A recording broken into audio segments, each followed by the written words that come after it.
kegelapan. Cinta dunia yang bagaimana yang menjadikan kegelapan hati kita. Apakah lakon Allah. Padahal lakon kebaikan anak, lakon kebaikan masjid. Cinta dunia yang bagaimana yang menjadikan kegelapan di hati. Zulmatun, yang bagaimana itu? Apabila di dalam kecintaannya itu ya ada hal yang syubhat, ada yang makruhat dan juga muharrimat. Jadi cinta terhadap dunia itu bisa menjadi gelap karena di dalamnya ada syubhat.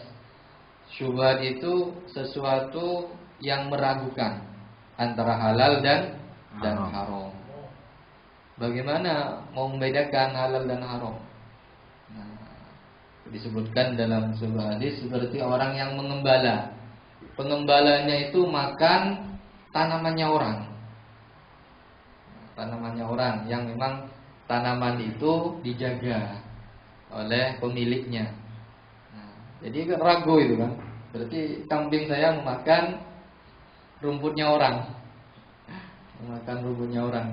Jadi atau mungkin ketika kita mengumpulkan dunia, bekerja karena kita cinta terhadap dunia, karena kalau sudah cinta dunia itu ya banyak lalainya. Kalau sudah cinta dunia itu antara yang halal dan haram itu terkadang kita tidak perhatikan. Tuh, penting ontong, nah, itu penting laba, ruginya nol. Nah, sehingga akan terjadi syubhat antara halal dan haram. Makruhat, sesuatu yang tidak disenangi oleh Allah. Makruhat itu sesuatu yang tidak disenangi, yang makruh. Kalau di pasar itu misalnya ya ada sebuah ayat Bismillahirrahmanirrahim, wailul lil mutaffifin. Celakalah orang yang merubah dalam curang, itu timbangan misalnya. Nah, itu terjadi muharrimat sehingga haram penghasilannya. Nah, disitulah disebut zulmatun. Kenapa? Yang diinginkan adalah keuntungan. Nah, mungkin itu ada tambahan.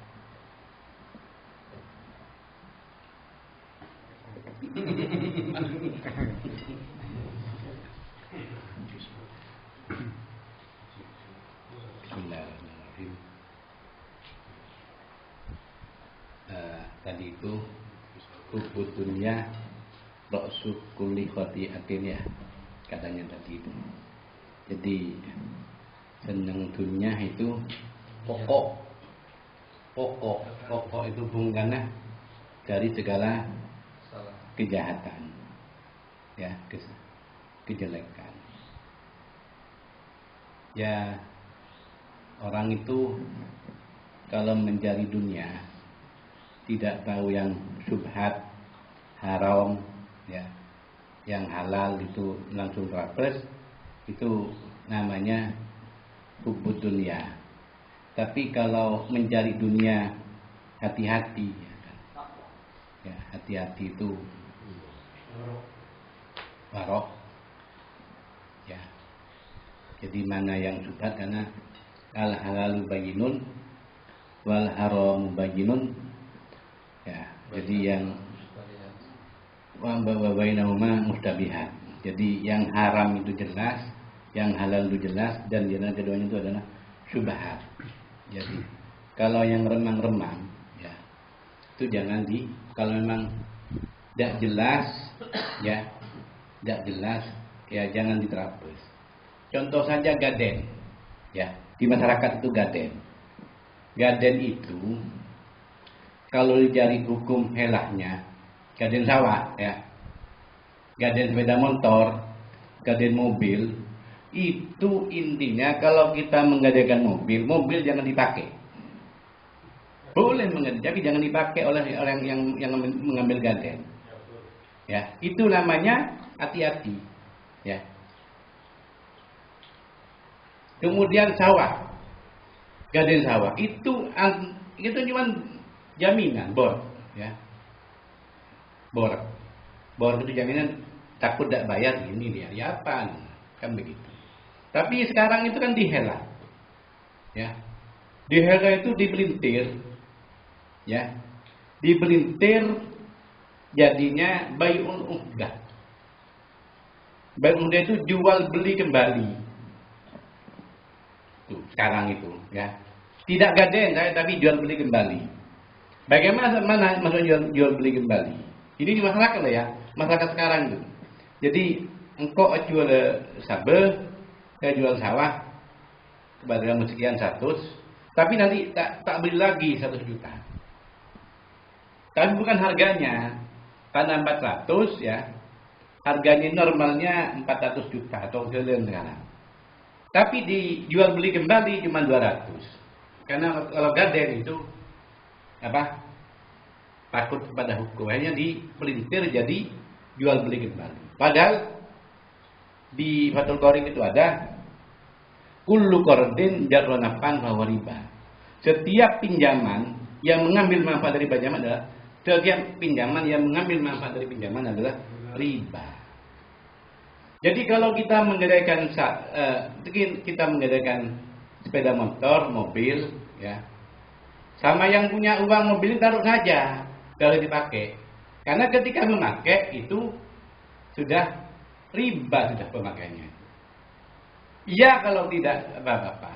Kalau terjadi apa-apa, akhirnya terjadi pertengkaran terus jadian. Itu loh maksudnya. Jadi syariat itu dalam rangka ini, gitu ya. Jadi dalam rangka juga untuk kemaslahatan masyarakat umat. Gitu.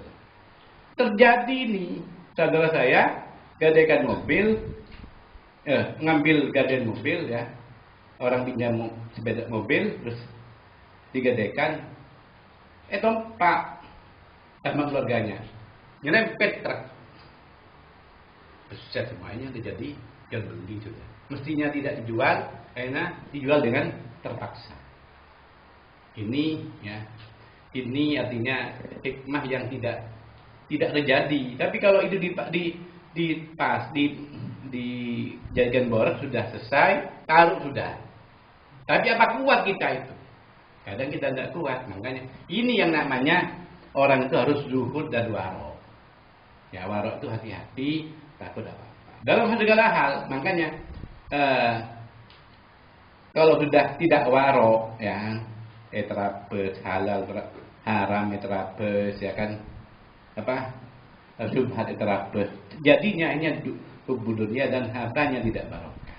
Kalau hati-hati tidak apa-apa jadi dunia jadi Imam Malik itu kaya.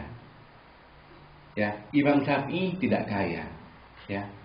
Imam Hasan Adzadili itu kayanya luar biasa. Makanya ada tarekat Syadiliyah.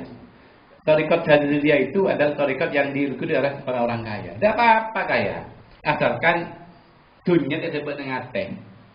Montu dunia itu Gloria punya orang diambil dengan cara yang tidak benar, ya kan? Dibeli dengan cara yang tidak benar, hanya orang itu misalnya gaden terus beli ambil lagi itu kan tidak benar. Kalau udah gaden selesai sudah kembalikan, kalau tidak usah ngambil gaden. Terus gimana caranya kan? Kalau apa? Kita butuh uang besar, sewakan sebanyak-banyak tahunnya itu lebih barokah, ya, timbang gaden. Kalau gaden itu afatnya itu ada. Bagi yang ngambil gaden tak kuat nebus, ya kan, akhirnya yang ngambil gaden banyak afatnya karena barang haram, barang jelas. Kalau Ustaz Husin itu gurunya kita lebih itu hati-hati kalau tidak mau kepada gaden. Babi katanya, makan babi. Ya, dan seterusnya itu. Ya. Makanya itu katanya Ustaz Abdullah itu gimana yang cari harta yang supaya itu hati-hati dan hatinya itu tak termakan oleh tokoh kondi anu kita usah kapal begiring beri ya, kalian panen zakatnya yang 5% mestinya 10%, ya kan. 10%, 20%, ya kan. Itu orang-orang, makanya saya senang kepada orang-orang Islam yang kaya. Karena lebih banyak membantu kepada orang-orang fakir miskin, banyak membantu kepada lembaga-lembaga Islam. TPQ saya itu, kalau tidak ada orang kaya, tidak bangun itu yang barat. Iya, terserah. Kalau tidak punya uang oleh santri, tidak bangun saya. Di belakang ngecor, ya. Yang tidak punya uang, nyumbang tenaga. Begitu, kan begitu. Banyak di pikiran itu ada orang bulu itu yang nyumbang sampai saya total 30 juta. Itu developer, ya kan? Kalau udah punya uang tidak sampai 30 juta, Pak. Makanya harta itu penting, tapi jangan dijadikan satu-satunya. Orang soki tidak usah. Tak butuh soki dah. Yang penting cukup dan mun soki ya kemarin. Mun tak soki, dek kimi soki, dek nyari harta saya tak barang saya tak jelas, ya kan? Nipu ini sudah, ya kan? Ya, cek pecek. Sekarang kan cek pecek itu. Nah, cek pecek itu kan katanya bisnis, ya, tipu-tipu, bikin yayasan ke Malaysia, ya kan? Apa? Jaringannya ke Malaysia, Singapura, terus ternyata fiktif, ya, ternyata fiktif kan, dan ternyata setelah itu gak butuh, Pak. Kalau tipu-tipu itu tidak barokah, mungkin sampai ke dianya sampai sebelum tua sudah dijual semua. Tapi kalau harta yang halal sampai ke cucu masih menikmati, ya. Makanya saya pesan kepada teman-teman, utamanya saya sendiri, ya kan. Saya sendiri lebih hati-hati kepada hal-hal yang itu subhat, ya kan. Kalau tidak penting jangan ambil bank, ya. Saya sarankan kepada teman-teman. Kalau tidak penting, kalau tidak terpaksa, jangan ambil bank.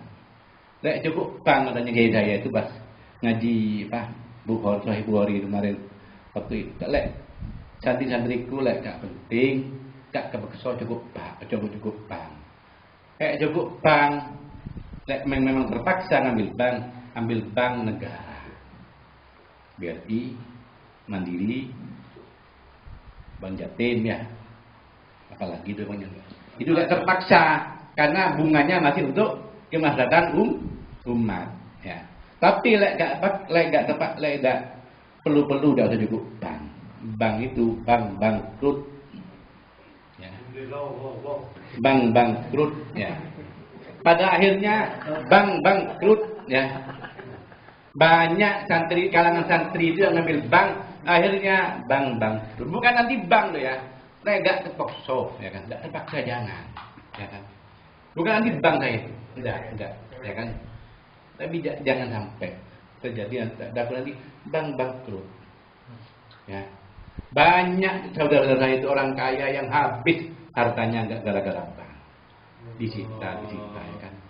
Karena cara akal bank itu begini, tapi Allah tidak. Yang hakullahu riba wa yurbis sadaqat. Allah akan menghancurkan riba dan menumbuh kembangkan sedekah. Ya. Itu dah ceng mancing dah. Sedang ya. Assalamualaikum. Salam. Ya sama. Ya.